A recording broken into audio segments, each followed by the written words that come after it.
presentamos detalles de los personajes que intentaron durante la historia construir un verdadero asentamiento y fundar nuestra ciudad. El primer acercamiento a nuestra tierra lo realizó Alonso de Ojeda, el 24 de agosto de 1499, quien descubrió el lago de Maracaibo, junto con Juan de la Cosa y Américo Vespucio. Se atribuye a ellos el nombre de Venezuela cuando evocaron a la pequeña Venecia, al ver que los habitantes vivían en palafitos sobre el lago y que la gente se trasladaba de un sitio a otro mediante pequeños puentes de madera y en canoa. Saludos. Bienvenidos al programa La Historia Viva de Venezuela.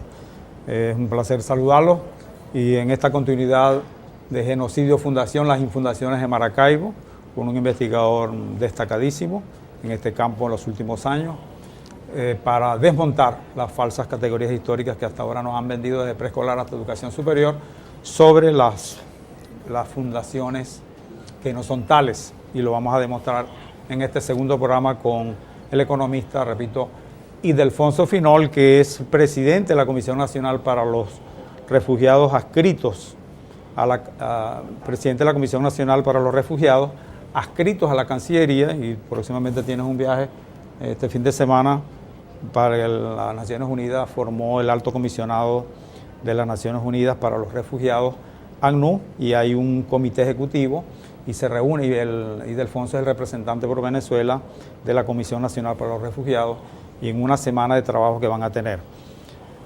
Ildefonso, escritor poeta, como La Raíz del Mangle, lo leímos en el año 97, Tiempo Constituyente, muy leído para el año 1998, El Cacique Nigale y la ocupación europea de Maracaibo, en el 2001, La falacia imperialista de los derechos humanos, 2006, Canción de la Isla, Poesía, 2006, El socialismo del siglo XXI, 2012, La secta, un relato muy bonito, 2012, Náufrago de 5 siglos, una novela infantil, 2009, Nacimiento y Renacimiento de Hugo Chávez, ensayo, 2011, y tienes un trabajo de investigación muy pronto a publicarse, tiene bastante adelantado. Dígalo ahí, bienvenido, Ildefonso. Muchas gracias, William. Sí, el trabajo que estoy compartiendo con ustedes en esta serie de programas, que te agradezco, sobre la falsa fundación de Maracaibo, enigmas y falacias, que ya está terminado. Estoy completando los mapas y planos que van anexos al libro y esperando pues contar con el apoyo de alguna institución de un buen editor. De un buen editor, porque PDVSA, lógica. Ojalá, porque es un trabajo que de verdad, que además de que me ha costado mucho esfuerzo, son más de 30 años investigando este tema. Consulté una bibliografía que pasa de 100 títulos. Es un libro que tiene por lo menos 59 citas de textos originales, de documentos antiguos de la historia, que están en los archivos históricos, sobre todo de España. Todo un trabajo. Fuiste a Bogotá. Sí, en Santo Domingo encontré bastante material interesante, también por supuesto en España, tanto en el archivo de Indias como en el Servicio Histórico Militar, el Archivo Naval, el Archivo de Simancas en Valladolid y el Archivo Histórico Nacional de España. Y aquí también en Venezuela he tenido el apoyo de mucha gente valiosa que está interesada en estos temas. Además de que eso me ha permitido también profundizar un poco más en el tema de las comunidades indígenas originarias, que son las naciones que habitaron ancestralmente esta región del lago de Maracaibo. Y los relatos de tus antepasados, todo, ¿no? Absolutamente, es un tema que me apasiona. Las memorias colectivas, todas esas que te han narrado. Absolutamente. Bueno, con Ildefonso, comenzamos. Comenzamos el trabajo de las pseudocategorías históricas que se han manejado hasta ahora: descubrimiento, fundación, en fin, cosas que no es posible sostener en más tiempo. Y la revolución está obligada a trabajar con el conocimiento y la verdad histórica. Eso nos lo decía Chávez a todo momento. Los revolucionarios se distinguen por el conocimiento, por la cultura, por el trabajo, por el estudio, para estar en capacidad, en forma muy crítica, de demostrar las falsedades, repito, que se han montado hasta ahora y que nos han hecho mucho daño en el proceso político, histórico, social, económico en Venezuela. Comenzamos, Ildefonso. El glosario de la autoflagelación, como tú lo llamas, colonialista. Es correcto. Esa es una terminología que yo he ido acuñando en la medida que fui constatando cómo desde el colegio y durante siglos los que vencieron, los vencedores, los conquistadores, del siglo, sobre todo del siglo XVI, que invadieron nuestros territorios ancestrales, establecieron unos conceptos a su favor, unos conceptos que sirven para reproducir el colonialismo, y que lamentablemente durante el periodo republicano esos conceptos no fueron desmontados, sino que se reincidió en ellos. ¿Cuáles son? Aquí en este cuadro podemos ver un resumen de esos términos que yo llamo el glosario de la autoflagelación colonialista, el primero de los cuales es el concepto de descubrimiento.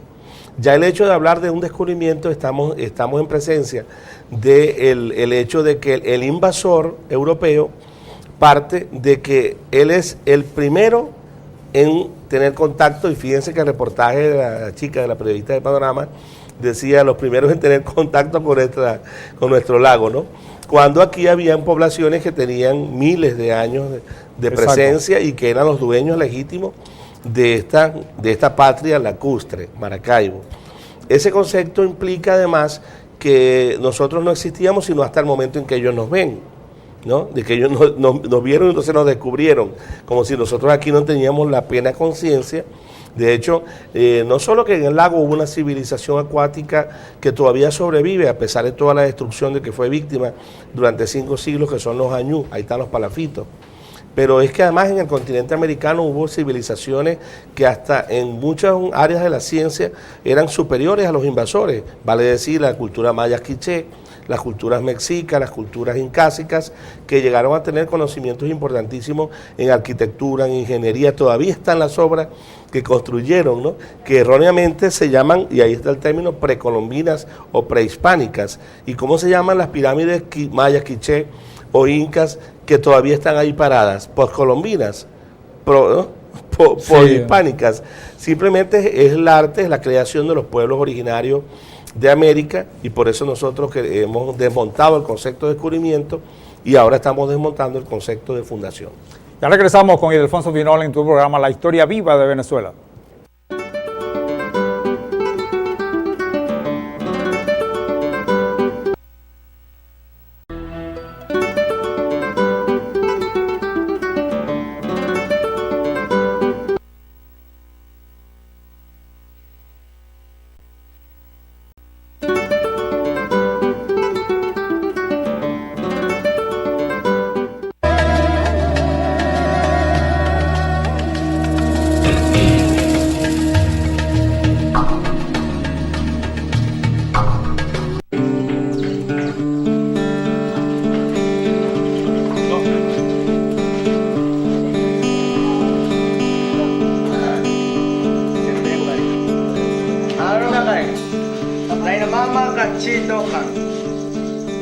Nainasari sa babaeng dokan, Oksropi. Aramo arihi, dito karami. Mamaru, aramo itdokawa, dokawa. Abamakik.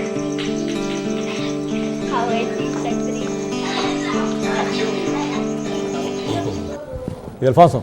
El pueblo barí es un pueblo también que jugó un papel importante durante la época de las primeras invasiones europeas, porque el pueblo barí, que además es la única reminiscencia de la cultura chipchense, es un idioma de tronco lingüístico chipcha, el único que queda en Venezuela de este tipo. Pero explica un poquito lo del chipcha. Sí, porque ellos, la cultura barí es una cultura que viene del vector chipcha, o sea, de la región Huizca, de Bogotá, ¿no? Con Dinamarca hacia arriba, y en miles de años de formación de estas comunidades, estamos hablando de por lo menos 3.000 años antes de la llegada de los europeos, ya los barí están establecidos en esta región del sur de Perijá y todos los ríos de Río de Oro, Zulia. De hecho esas palabras Catatumbo tienen que ver con el idioma de los barí, y ellos ocupan esta franja no es exacta, ¿no? Pero un poco refiere a la zona y llega hasta Gibraltar, porque fue en la historia del Zulia,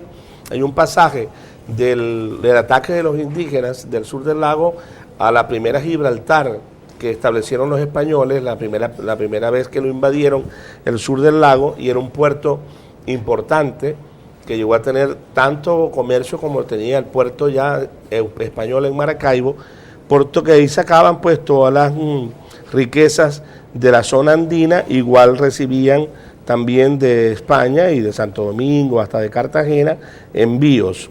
Y esa zona la rescataron los barí, que llamaban en ese momento los cronistas los quiriquires, también le decían los zulias, pero corresponde a los barí. Y es la historia aquella famosa de la leyenda del Cristo flechado, porque cuando ellos rescataron Gibraltar, incluso por supuesto la iglesia y los símbolos de los invasores para ellos no significaban nada, significaban la maldad de los europeos que los habían invadido, y pues flecharon y destruyeron esa población de españoles.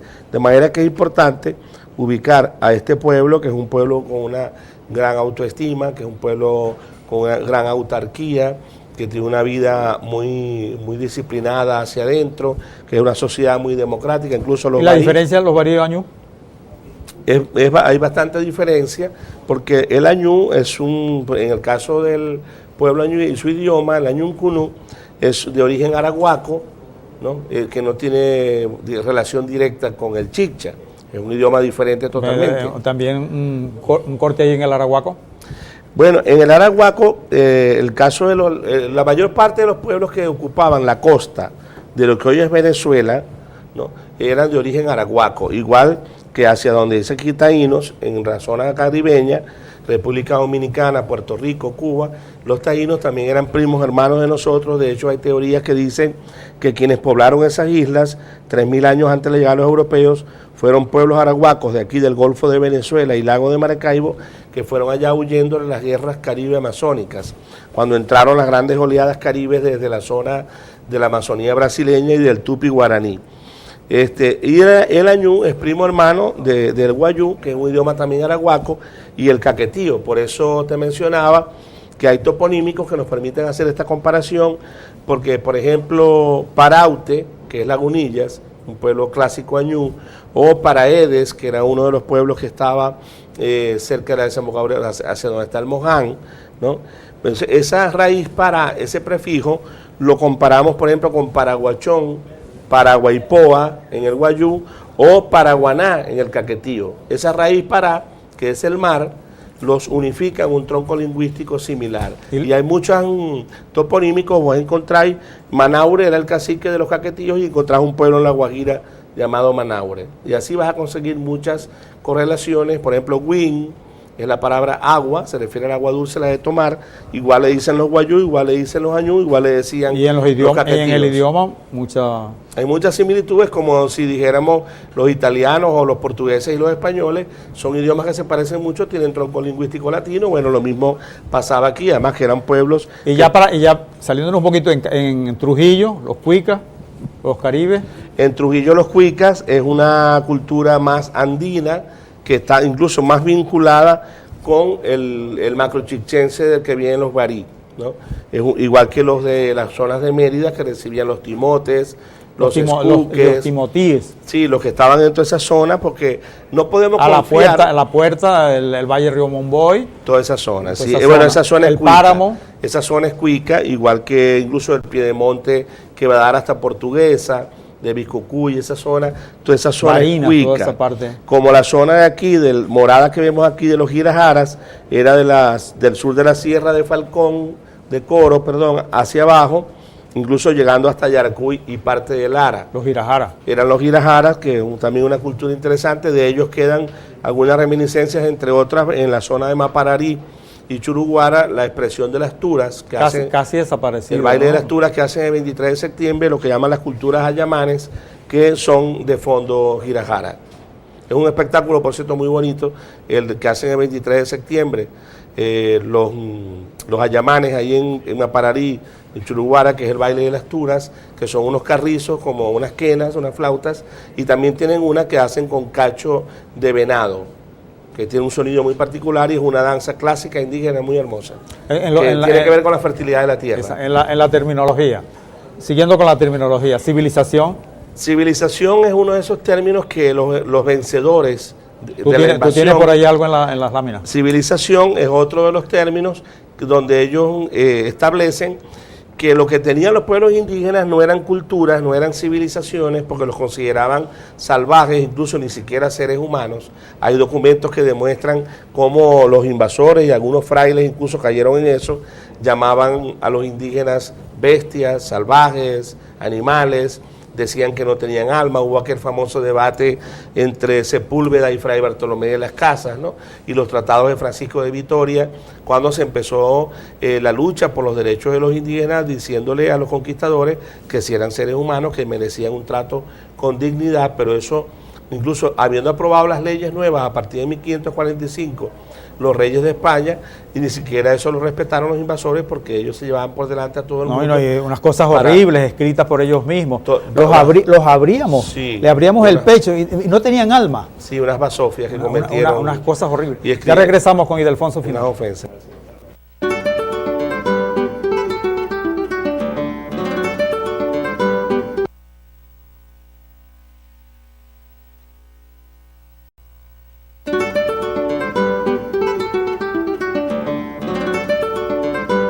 Hateri watu de hone katisal.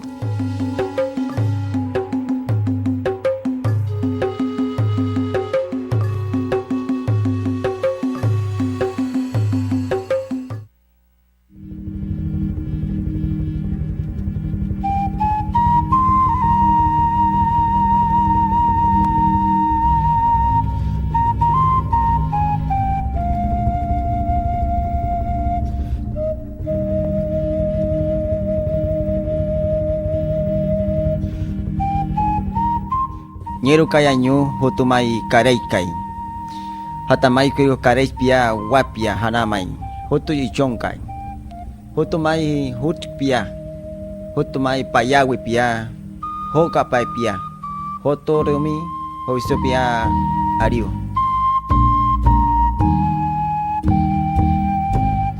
Nuestros hermanos añú. Hay una en la calle, repito, civilización, raza, que Chávez en un halo dijo, bueno, se acabó ya, no vamos a celebrar el Día de las Razas.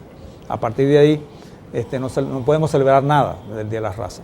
Lengua y indio, todavía lo utilizamos. Ese es un indio, vale, sí. Eso no sirve para nada, no, todavía es indio. Absolutamente. Y eso es lo que está en el fondo de este discurso que quiere valorizar, ¿no? Sacralizar que los europeos nos constituyeron, ¿no? Cuando es todo lo contrario, que la presencia de los europeos en el lago significó destrucción en nuestros pueblos. Por ejemplo, los caquetíos fueron exterminados, ¿no? Exterminados al punto de que no quedan descendientes caquetíos, algunas pequeñas reminiscencias genéticas y algunos toponímicos, pero fueron exterminados por completo, por cierto, por los huélsares, por estos alemanes que fueron los que dicen aquí que fundaron Maracaibo. Entonces los términos raza tenían que ver con esto de aquel ser inferior que el europeo tiene derecho de conquistar, de dominar y de hacerlo servirle a sus intereses. Y entonces esta clase política actual y estas, entre comillas, academias celebran que el europeo haya destruido al pueblo indígena y nos hayan civilizado, ¿no? Entre comillas, y hayan traído la cultura y los idiomas, porque los idiomas indígenas para esta concepción racista son lenguas, ni siquiera llegan a idiomas, ¿no? Y son unos idiomas, por cierto, muy ricos. El idioma guayú, por ejemplo, que es un idioma muy bonito que yo admiro mucho, que está vivo, que es un idioma poderoso, está cargado de literatura, está cargado de metáforas, está cargado de valores éticos de la naturaleza, del respeto y la veneración por los antepasados. O sea, tiene una carga, incluso el maestro Ramón Paz Ipuana nos enseñaba los términos de los nombres de las estrellas y de los fenómenos astronómicos, y eran todos con un contenido poético maravilloso. Entonces, estos idiomas fueron tratados por los europeos como unas simples lenguas, unos dialectos, les decían, ¿no? Y también el término indio, que vos referías, porque incluso indio tiene dos explicaciones. Uno, nos llamaron indios porque Colón creyó que había llegado a las Indias, Colón y otros que llegaron después de él, creían que habían llegado a las Indias orientales, es decir, a la India, ¿no? Y entonces por eso, y que nos llamaron indios. Pero hay otra teoría que dice que nos llamaron indios porque el in en latín es negación y Dios, o sea que no tienen Dios, gente que no tiene un Dios.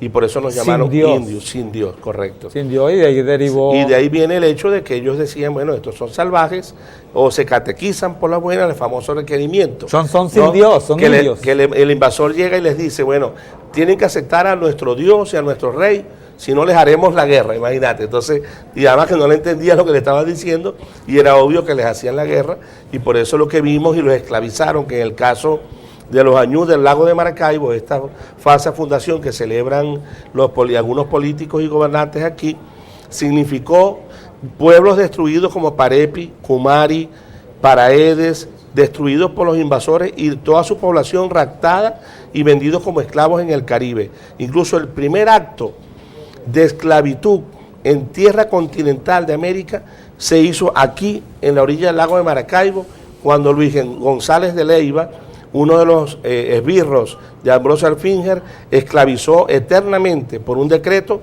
a los añú y los caquetillos de los pueblos de Parepi y Cumari. Los herraron con hierro candente, con la B griega de Venezuela en la barbilla, por instrucciones de, por cierto, el que fue, se dice, el primer obispo católico en Venezuela, que fue Rodrigo de Bastidas, que mandó a capturar esos 600 años para venderlos como esclavos para pagar su negocio de venir a asumir la gobernación de Venezuela. Entonces, toda esa historia terrible, toda esa guerra, destrucción, etnocidio, genocidio contra el pueblo del lago Maracaibo, es lo que nos invitan a festejar aquellos que dicen que al fin él fundó a Maracaibo. Esa visión etnocéntrica. Exactamente, es eurocentrista y lamento mucho. No, pero explica más o menos. Porque detrás de toda visión racista, cuando se considera al otro inferior, allí está el etnocentrismo. O sea, los españoles, además, acuérdate que el Papa que le dona estos territorios a la reina Isabel es nada más y nada menos que Alejandro, que es Borgia, es Alejandro Borgia. Es un papa que está involucrado en unos delitos tremendos que van desde el incesto y la pederastia y el saqueo y el crimen, ¿no? Para llegar a ser papa, esa es la realidad, pues, ¿no? Entonces, estamos en presencia... El eurocéntrico como tal, porque llegó hasta Hitler o otros gobernantes. El alemán se consideraba el centro de la civilización y de la cultura y de la tecnología, y por lo tanto tengo el derecho a invadirte porque eres inferior. O eres mi esclavo o eres hombre muerto. Hoy Estados Unidos, yo soy el centro del mundo, en lo tecnológico, en lo cultural, educativo, caramba, tú eres inferior, tengo el derecho a invadirte. Correcto. ¿No? Y de respetar la Declaración Universal de los Derechos Humanos respetar el Consejo de Seguridad, porque yo soy mayoría y tengo la civilización. Y tengo el poder de hacerlo, porque la superioridad bélica fue uno de los temas claves en este asunto. ¿Por qué el pueblo añú que resistió esta invasión es derrotado? Porque el europeo trae espadas, armaduras, arcabuces, cañones, pólvora, hierro y pólvora, caballos y perros. Caballos y perros que no... Como armas de guerra. Como armas de guerra. Y regresamos con Ildefonso Pinol.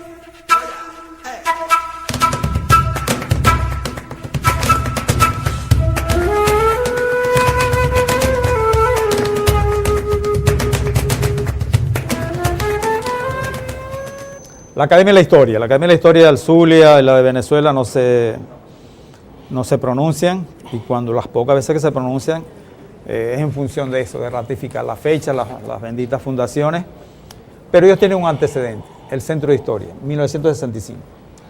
Sí, hay un debate, de hecho el texto que recoge eso dice bases del simposio sobre el fundador y la fecha de fundación de Maracaibo, así se llama, ¿no? Donde ellos recogen sobre todo dos opiniones encontradas que establecieron una polémica. Por cierto, cuando ya publican ese informe, ellos habían fallecido, que era el historiador Medina Chirinos y Mario Viceño Iragorri. estos dos intelectuales de la época, en la década del 50, desarrollaron un debate en función de quién y cuándo fundaron a Maracaibo. Medina Chirinos es partidario de la tesis de que fue Alfínger, y el documento que elabora Medina Chirinos es una apología que a cualquiera le daría vergüenza, sobre los teutones, sobre los alemanes, ¿no? Alfínger, bueno, lo coloca de héroe para arriba.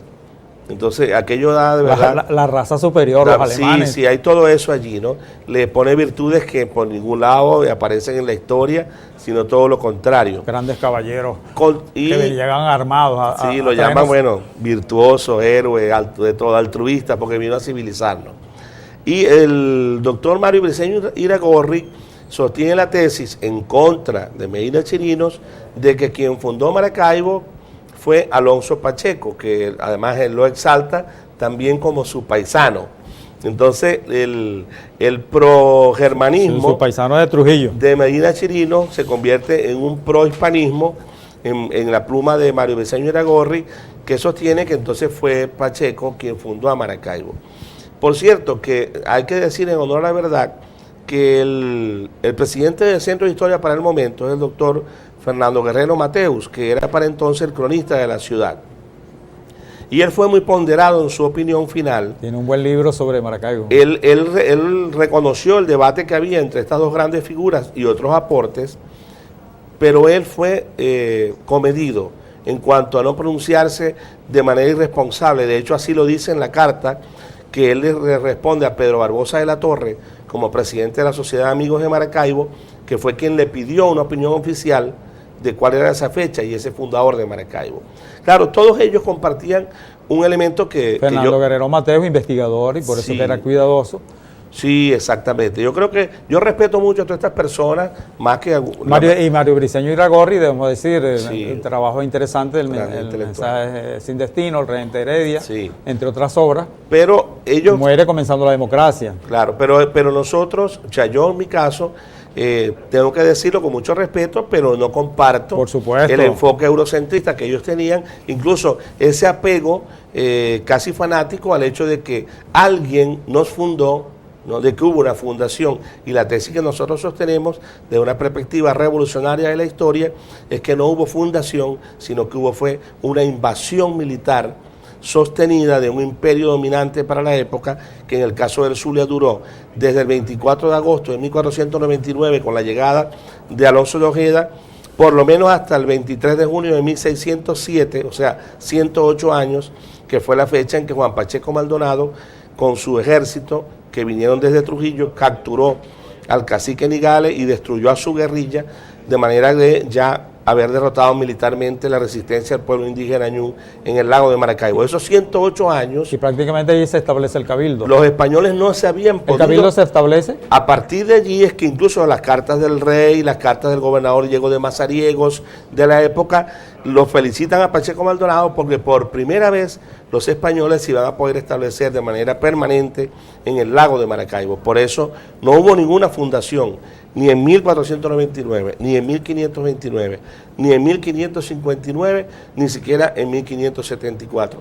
Fue después de 1607 que los españoles pudieron construir su villa en el lago de Maracaibo. Y por cierto, que le duró muy poco la tranquilidad, porque habiendo derrotado a los indígenas en 1607, ya en 1642, o sea, 35 años después, llegó la primera invasión de piratas con el inglés Enrique Gerald. De manera que Maracaibo ya español tampoco tuvo mucho tiempo de paz. Muchos corsarios y piratas en el lago. Ya en el siglo, exacto, tanto la mitad superior del siglo XVI y el siglo XVII hasta 1678, que entró el pirata François Gramont, que incluso llegó hasta Trujillo. Pero hay una anécdota, Alfonso, entre ellos se mataban por las misiones de oro. Totalmente. Los corsarios, no solamente los corsarios y los piratas, no solamente los corsarios y piratas, sino entre los españoles, entre ellos. Mira, Alfínger mató un montón de soldados españoles, y por ejemplo Juan de Carvajal, que es uno a los que se les atribuye la ocupación de Tocuyo en 1545, mató a Jorge Espira, a 3 alemanes más y a varios españoles que fueron a tratar de destituirlo del poder en el Tocuyo, y les tendió una emboscada y los degolló. en pleno camino allí de la región del Tocuyo, de manera que la pelea entre estos por apoderarse del lago y del oro y de la riqueza de la región era, como decimos en criollo, a cuchillo.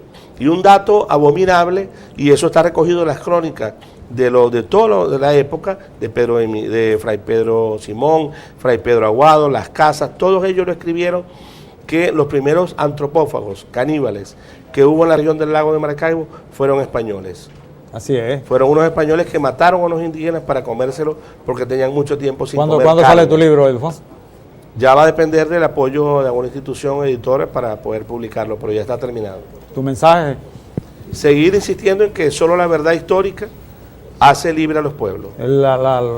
Tu trabajo, tu actividad como presidente nacional de refugiados y que vas a tener una actividad importantísima. Sí, este fin de semana vuelo para Ginebra, que desde el año 2009 que el presidente Chávez me nombró en la Comisión Nacional de Refugiados, soy representante de nuestro país en el Comité Ejecutivo de ACNUR y tenemos la reunión anual la semana que viene y llevaremos la voz revolucionaria de Venezuela en defensa de los derechos humanos. En el caso de Venezuela, bueno, toda la atención que se le da a la población refugiada que tiene acceso a todos los derechos, pero también reclamar al imperialismo los ataques contra Siria, contra Irak, contra pueblos como Palestina, que ha provocado que las cifras de refugiados en el mundo, en vez de haber bajado, han aumentado y se han incrementado los problemas sociales y los sufrimientos de la población refugiada. Hasta el próximo programa, en tu historia viva de Venezuela.